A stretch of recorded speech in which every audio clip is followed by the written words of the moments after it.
अध्याय 5 संघ एवं इसका क्षेत्र। Union and it's territory. संविधान के भाग 1 के अंतर्गत अनुच्छेद 1 से 4 तक में संघ एवं इसके क्षेत्रों की चर्चा की गई है। राज्यों का संघ। अनुच्छेद 1 में कहा गया है कि इंडिया यानी भारत बजाय राज्यों के समूह के राज्यों का संघ होगा। यह व्यवस्था दो बातों को स्पष्ट करती है, एक देश का नाम और दूसरी राज पद्धति का प्रकार। संविधान सभा में देश के नाम को लेकर किसी तरह का कोई मतैक्य नहीं था। कुछ सदस्यों ने सलाह दी कि इसके परंपरागत नाम भारत को रहने दिया जाए, जबकि कुछ ने आधुनिक नाम इंडिया की वकालत की। इस तरह संविधान सभा ने दोनों को स्वीकार किया, इंडिया जो कि भारत है। दूसरे देश को संघ बताया गया है। यद्यपि संविधान का ढांचा संघ ही है। Doctor B.R. अम्बेडकर के अनुसार राज्यों का संघ उक्ति को संघीय राज्य के स्थान पर महत्व देने के दो कारण हैं। एक, भारतीय संघ राज्यों के बीच में कोई समझौता का परिणाम नहीं है, जैसे कि अमेरिकी संघ में, और दो, राज्यों को संघ से विभक्त होने का कोई अधिकार नहीं है। यह संघ है, यह विभक्त नहीं हो सकता। पूरा देश एक है जो विभिन्न राज्यों के प्रशासनिक सुविधा के लिए बटा हुआ है। अनुच्छेद 1 के अनुसार भारतीय क्षेत्र को 3 श्रेणियों में बांटा जा सकता है।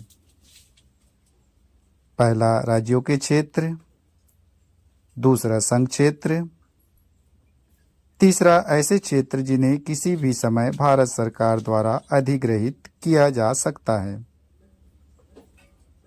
राज्यों एवं संघ शासित राज्यों के नाम उनके क्षेत्र विस्तार को संविधान की पहली अनुसूची में दर्शाया गया है। इस वक्त 29 राज्य एवं 7 केंद्र शासित क्षेत्र है। राज्यों के संदर्भ में संविधान के उपबंध की व्यवस्था सभी राज्यों पर जम्मू एवं कश्मीर को छोड़कर समान रूप से लागू है। यद्यपि भाग 21 के अंतर्गत कुछ राज्यों के लिए विशेष उपबंध है। इसमें शामिल है महाराष्ट्र, गुजरात, नागालैंड, असम, मणिपुर, आंध्र प्रदेश, तेलंगाना, सिक्किम, मिजोरम, अरुणाचल प्रदेश, गोवा एवं कर्नाटक। इसके अतिरिक्त 5वीं एवं 6ठी अनुसूचियों में राज्य के भीतर अनुसूचित एवं जनजाति क्षेत्रों के प्रशासन के लिए विशेष उपबंध है। उल्लेखनीय है कि भारत के क्षेत्र भारत का संघ से ज्यादा व्यापक अर्थ समेटे हैं, क्योंकि बाद वाले में सिर्फ राज्य शामिल है, जबकि पहले में न केवल राज्य वरन बल्कि संघ शासित क्षेत्र एवं वे क्षेत्र जिन्हें केंद्र सरकार द्वारा भविष्य में कभी भी अधिग्रहित किया जा सकता है शामिल है।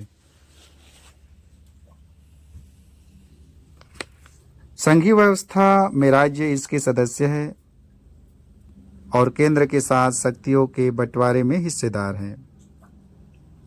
दूसरी तरफ संघ शासित क्षेत्र एवं केंद्र द्वारा अधिग्रहित क्षेत्र में सीधे केंद्र सरकार का प्रशासन होता है।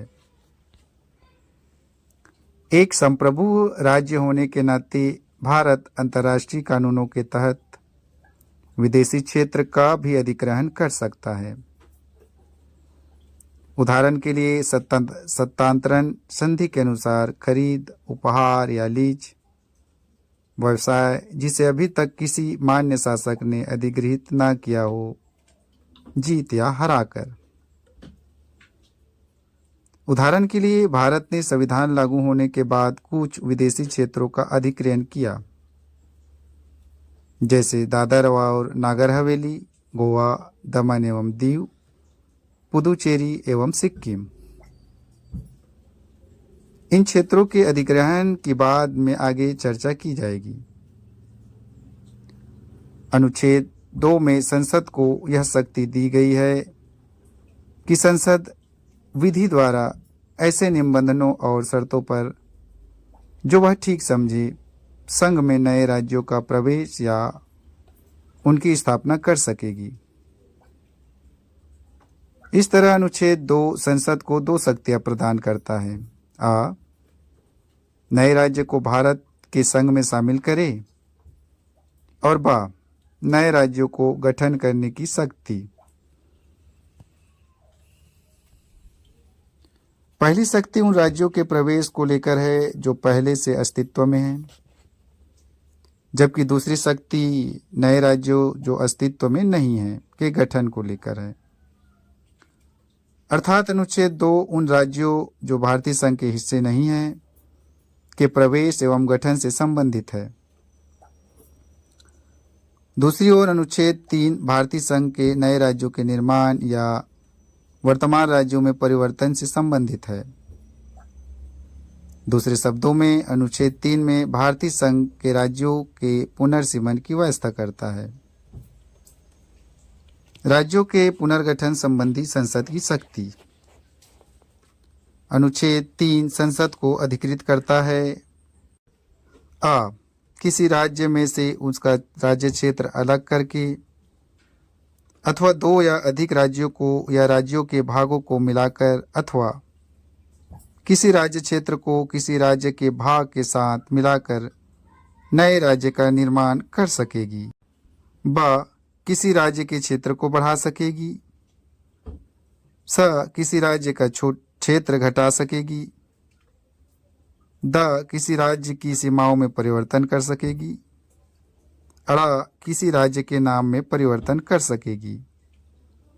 हालांकि इस संबंध में अनुच्छेद 3 में 2 शर्तों का उल्लेख किया गया है। 1, उपरोक्त परिवर्तन से संबंधित कोई अध्यादेश राष्ट्रपति की पूर्व मंजूरी के बाद ही संसद में पेश किया जा सकता है। और 2, संस्तुति से पूर्व राष्ट्रपति उस अध्यादेश को संबंधित राज्य के विधानमंडल का मत जानने के लिए भेजता है। यह मत निश्चित सीमा के भीतर दिया जाना चाहिए। इसके अतिरिक्त संसद की नए राज्यों का निर्माण करने की शक्ति में किसी राज्य या संघ क्षेत्र के किसी भाग को किसी अन्य राज्य या संघ क्षेत्र में मिलाकर अथवा नए राज्य या संघ क्षेत्र में मिलाकर अथवा नए राज्य या संघ क्षेत्र का निर्माण सम्मिलित है। राष्ट्रपति या कोष्टक में कहे संसद राज्य विधानमंडल के मत को मानने के लिए बाध्य नहीं है और इसे स्वीकार या अस्वीकार कर सकता है, भले ही उसका मत समय पर आ गया हो।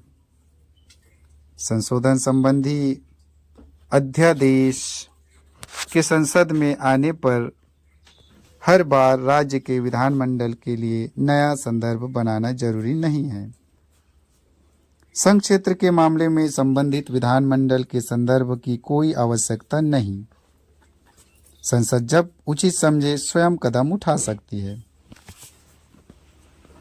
इस तरह यह स्पष्ट है कि संविधान संसद को यह अधिकार देता है कि वह नए राज्य बनाने, उसमें परिवर्तन करने तथा नाम बदलने या सीमा में परिवर्तन के संबंध में बिना राज्यों की अनुमति से कदम उठा सकती है।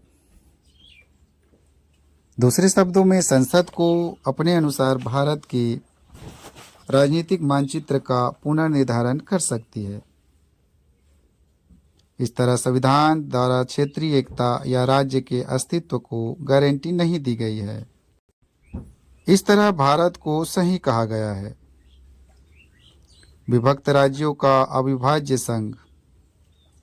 संघ सरकार राज्य को समाप्त कर सकती है, जबकि राज्य सरकार संघ को समाप्त नहीं कर सकती।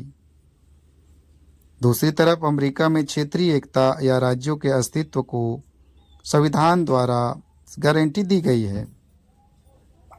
अमेरिकी संघीय सरकार नए राज्यों का निर्माण या उनकी सीमाओं में परिवर्तन बिना संबंधित राज्यों की अनुमति के नहीं कर सकती।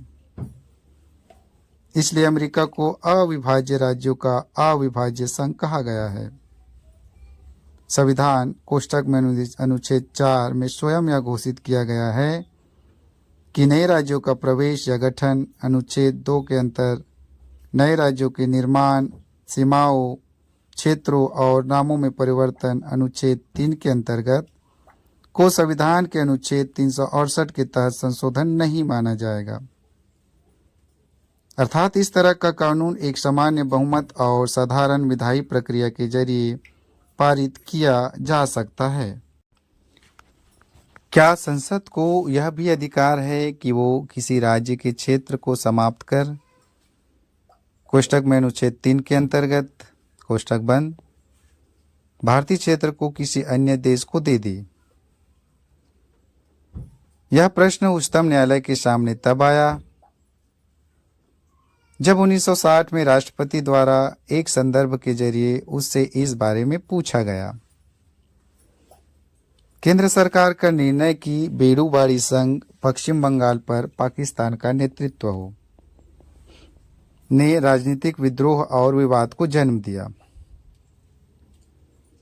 जिस कारण राष्ट्रपति से संदर्भ लिया गया।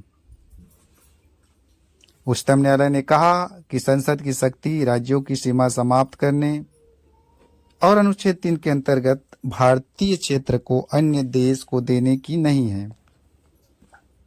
यह कार्य अनुच्छेद 368 में ही संशोधन कर किया जा सकता है। इस तरह 90वें संविधान संशोधन अधिनियम 1960 के प्रभावी होने पर उक्त क्षेत्र को पाकिस्तान को स्थानांतरित कर दिया गया। दूसरी तरफ 1969 में उच्चतम न्यायालय ने व्यवस्था दी कि भारत और अन्य देश के बीच सीमा निर्धारण विवाद को हल करने के लिए संवैधानिक संशोधन की जरूरत नहीं है। यह कार्य कार्यपालिका द्वारा किया जा सकता है। इसमें भारतीय क्षेत्र को विदेश को सौंपना शामिल नहीं है। संविधान संशोधन अधिनियम 2015 को इसलिए अधिनियमित किया गया कि भारत द्वारा कुछ भूभाग का अधिग्रहण किया जाए, जबकि कुछ अन्य भूभाग को बांग्लादेश को हस्तांतरित कर दिया जाए। उस समझौते के तहत जो भारत और बांग्लादेश की सरकारों के बीच हुआ, इस लेन देन में भारत ने 111 विदेशी अंतः क्षेत्रों को बांग्लादेश को हस्तांतरित कर दिया, जबकि बांग्लादेश ने 51 अंतः क्षेत्रों को भारत को हस्तांतरित किया। इसके साथ ही इस लेन देन में प्रतिकूल दखलों का हस्तांतरण तथा 6.1 किलोमीटर असीमांकित सीमाई क्षेत्र का सीमांकन भी शामिल था। इन 3 उद्देश्यों के लिए संशोधन ने 4 राज्यों असम, पश्चिम बंगाल, मेघालय तथा त्रिपुरा के भूभाग से जुड़े पहली अनुसूची के प्रावधानों को भी संशोधित कर दिया। इस संशोधन की निम्नलिखित पृष्ठभूमि है। पहला, भारत और बांग्लादेश की लगभग 4096.7 किलोमीटर लंबी साझी जमीनी सीमा है। भारत पूर्वी पाकिस्तान जमीनी सीमा का निर्धारण 1947 के रैडक्लिफ अवार्ड के अनुसार हुआ था। विवाद रैडक्लिफ अवार्ड के कुछ प्रावधानों को लेकर हुआ, जिनका समाधान 1950 के बग्गे अवार्ड के अनुसार किया जाना था। पुनः एक कोशिश इन विवादों के समाधान के लिए 1958 में नेहरू नून समझौते के द्वारा की गई। हालांकि बेड़ूबाड़ी विनवन के यूनियन के विभाजन को सर्वोच्च न्यायालय में चुनौती दी गई। सर्वोच्च न्यायालय के निर्णय के अनुपालन में संविधान 9वां संशोधन अधिनियम 1960 पारित किया गया। लगातार मुकदमेबाजी तथा अन्य राजनीतिक घटनाक्रमों के चलते यह अधिनियम अधिसूचित नहीं किया जा सका। भूतपूर्व पूर्वी पाकिस्तान वर्तमान बांग्लादेश के भूभागों को लेकर। दूसरा, 16 मई 1974 को भारत बांग्लादेश की जमीनी सीमा के सीमांकन एवं संबंधित मामलों के लिए दोनों देशों के साथ एक समझौता हुआ ताकि इस जटिल मुद्दे को हल किया जा सके। इस समझौते की भी अभी पुष्टि नहीं की जा सकी क्योंकि यह जमीन के स्थानांतरण का मामला था जिसके लिए संविधान संशोधन की जरूरत थी। इस संबंध में जमीन पर उस क्षेत्र विशेष को चिन्हित करने की जरूरत थी जिसे हस्तांतरित किया जाना था। इसके पश्चात असीमांकित जमीनी सीमा, प्रतिकूल कब्जे वाले भूभागों तथा अंतः क्षेत्रों के आदान प्रदान को विकसित कर 6 सितंबर 2011 को एक प्रोटोकॉल पर दस्तखत कर इस मुद्दे को हल करने का प्रयास किया गया, जो कि भारत बांग्लादेश के बीच जमीनी सीमा समझौता 1974 का अभिन्न हिस्सा है। इस प्रोटोकॉल को असम, मेघालय, त्रिपुरा एवं पश्चिमी बंगाल राज्य सरकारों के सहयोग एवं सहमति से तैयार किया गया। केंद्र शासित प्रदेशों एवं राज्यों का उद्भव। देशी रियासतों का एकीकरण। आज़ादी के समय भारत में राजनीतिक इकाइयों की 2 श्रेणियां थीं। ब्रिटिश प्रांत ब्रिटिश सरकार के शासन के अधीन और देशी रियासतें राजा के शासन के अधीन। लेकिन ब्रिटिश राजशाही से संबंध भारतीय स्वतंत्रता अधिनियम 1947 के अंतर्गत 2 स्वतंत्र एवं पृथक प्रभुत्व वाले देश भारत और पाकिस्तान का निर्माण किया गया और देशी रियासतों को 3 विकल्प दिए गए: भारत में शामिल हो, पाकिस्तान में शामिल हो या स्वतंत्र रहे। 552 देशी रियासतें भारत की भौगोलिक सीमा में थी। 549 भारत में शामिल हो गई और बची हुई 3 रियासतें हैदराबाद, जूनागढ़ और कश्मीर ने भारत में शामिल होने से इनकार कर दिया। यद्यपि कुछ समय बाद इन्हें भी भारत में मिला लिया गया। हैदराबाद को पुलिस कार्यवाही के द्वारा, जूनागढ़ को जनमत के द्वारा एवं कश्मीर को विलय पत्र के द्वारा भारत में शामिल कर लिया गया। तालिका 5.1 1950 में भारतीय क्षेत्र, धर आयोग और जेवीपी समिति। देशी रियासतों का शेष भारत में एकीकरण विशुद्ध रूप से अस्थायी व्यवस्था थी। इस देश के विभिन्न भागों, विशेष रूप से दक्षिण से मांग उठने लगी कि राज्यों का भाषा के आधार पर पुनर्गठन हो। जून 1948 में भारत सरकार ने एस के धर की अध्यक्षता में भाषाई प्रांत आयोग की नियुक्ति की। आयोग ने अपनी रिपोर्ट दिसंबर 1948 में पेश की। आयोग ने सिफारिश की कि राज्यों का पुनर्गठन भाषाई कारक की बजाय प्रशासकीय सुविधा के अनुसार होना चाहिए। इससे अत्यधिक असंतोष फैल गया। परिणाम स्वरूप कांग्रेस द्वारा दिसंबर 1948 में एक अन्य भाषाई प्रांत समिति का गठन किया गया। इसमें जवाहरलाल नेहरू, वल्लभ भाई पटेल और पट्टाभी सिद्धारमैया शामिल थे, जिसे जेवीपी समिति के रूप में जाना गया। इसने अपनी रिपोर्ट 1949 में पेश की और इस बात को औपचारिक रूप से अस्वीकार किया कि राज्यों के पुनर्गठन का आधार भाषा होना चाहिए। हालांकि अक्टूबर 1953 में भारत सरकार को भाषा के आधार पर पहले राज्य के गठन के लिए मजबूर होना पड़ा, जब मद्रास से तेलुगु भाषी क्षेत्रों को पृथक कर आंध्र प्रदेश का गठन किया गया।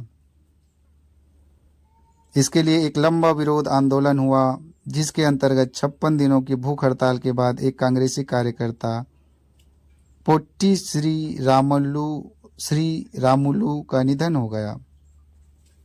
फजल अली आयोग। आंध्र प्रदेश के निर्माण से अन्य क्षेत्रों से भी भाषा के आधार पर राज्य बनाने की मांग उठने लगी। इसके कारण भारत सरकार को दिसंबर 1953 में एक 3 सदस्यीय राज्य सदस्यीय राज्य पुनर्गठन आयोग फजल अली की अध्यक्षता में गठित करने के लिए विवश होना पड़ा। इनके दो अन्य सदस्य थे के एम पनिक्कर और एच एन कुंजरू। इसने अपनी रिपोर्ट 1955 में पेश की और इस बात को व्यापक रूप से स्वीकार किया कि राज्यों के पुनर्गठन में भाषा को मुख्य आधार बनाया जाना चाहिए, लेकिन इसने एक राज्य एक भाषा के सिद्धांत को अस्वीकार कर दिया। इसका मत था कि किसी भी राजनीतिक इकाई के पुनर्निर्धारण में भारत की एकता को प्रमुखता दी जानी चाहिए। समिति ने किसी राज्य पुनर्गठन योजना के लिए 4 बड़े कारकों की पहचान की। आ, देश की एकता एवं सुरक्षा की अनुरक्षण एवं संरक्षण। बा, भाषाई व सांस्कृतिक एकरूपता। सा, वित्तीय आर्थिक एवं प्रशासनिक तर्क। दा, प्रत्येक राज्य एवं पूरे देश में लोगों के कल्याण की योजना और इसका संवर्धन। आयोग ने सलाह दी कि मूल संविधान के अंतर्गत 4 आयामी राज्यों के वर्गीकरण को समाप्त किया जाए और 16 राज्यों एवं 3 केंद्रीय प्रशासित क्षेत्रों का निर्माण किया जाए। भारत सरकार ने बहुत कम परिवर्तनों के साथ इन सिफारिशों को स्वीकार कर लिया। राज्य पुनर्गठन अधिनियम 1956 और 7वें संविधान संशोधन अधिनियम 1956 के द्वारा भाग का और भाग खा के बीच की दूरी को समाप्त कर दिया गया और भाग ग को खत्म कर दिया गया। इनमें से कुछ को पड़ोसी राज्यों के साथ मिला दिया गया तथा तो कुछ को संघ शासित क्षेत्रों के तौर पर पुनः स्थापित किया गया। परिणाम स्वरूप 1 नवंबर 1956 को 14 राज्य और 6 केंद्र शासित प्रदेशों का गठन किया गया। राज्य पुनर्गठन अधिनियम 1956 द्वारा कोचीन राज्य के त्रावणकोर तथा मद्रास राज्य के मालाबार तथा दक्षिण कन्नड़ के कसरगोड़े को मिलाकर एक नया राज्य केरल स्थापित किया गया। इस अधिनियम ने हैदराबाद राज्य के तेलुगु भाषी क्षेत्रों को आंध्र राज्य में मिलाकर एक नए राज्य आंध्र प्रदेश की स्थापना की। उसी प्रकार मध्य भारत राज्य विंध्य प्रदेश राज्य तथा भोपाल राज्य को मिलाकर मध्य प्रदेश राज्य का सृजन हुआ।